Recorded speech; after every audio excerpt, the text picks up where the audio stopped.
Growing up, ANZAC Day was a day when I don't think a lot of them wanted to remember or participate.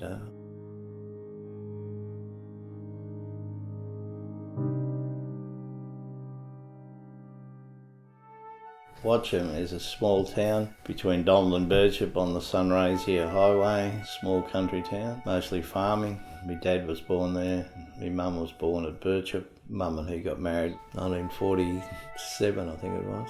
Married when Dad returned from the war. When he came home from the war, he planted the avenue of honour trees on the roads into Birchip, Watcham and Donald. But other than that, no, Dad didn't seem to get involved like others did.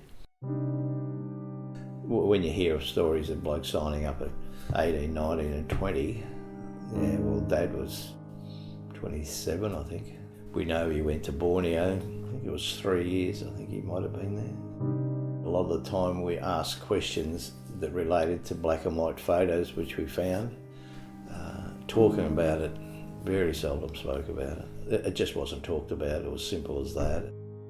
Being in the tropics like I have and in New Guinea, I have a pretty raw picture of what it must have been like and just how they survived, how they trekked through the mountains and how the mountains change and storms and what the guys went through. And whatever I read any books of people that have researched it and done it, I can always picture Dad there, probably in similar circumstances. They learnt to rough it, they learnt to camp and survive in the bush. Dad never went to reunions, he never approached anyone for any sort of veteran affairs, assistance, loans, nothing like that. He just accepted, went and did his job, came home and got on with life. ANZAC Day was a day when I don't think a lot of them wanted to remember or participate. They lost mates that, they went to battle with and did things together. We got no idea what they went through and what they suffered and how they suffered. So on one occasion he did, only because some of his mates returned to watch him for that particular day.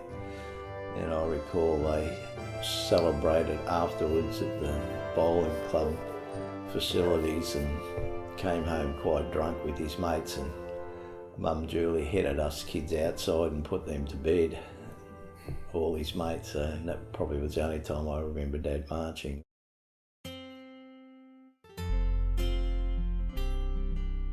The Watcham Hall where we were for ANZAC Day, that's where I met Mum, over a slice of pavlova, so she tells me. I think it's true. My sister made it, Marie, so it must have been all right.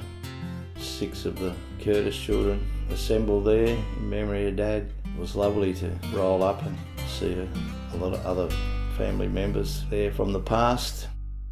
Top of the rifle of the soldier on the memorial was still broken after about 45 years, and there was something planted between the top of the rifle and the soldier's head, and they threw to get it down and broke the top of the rifle, and to this day it hasn't been replaced.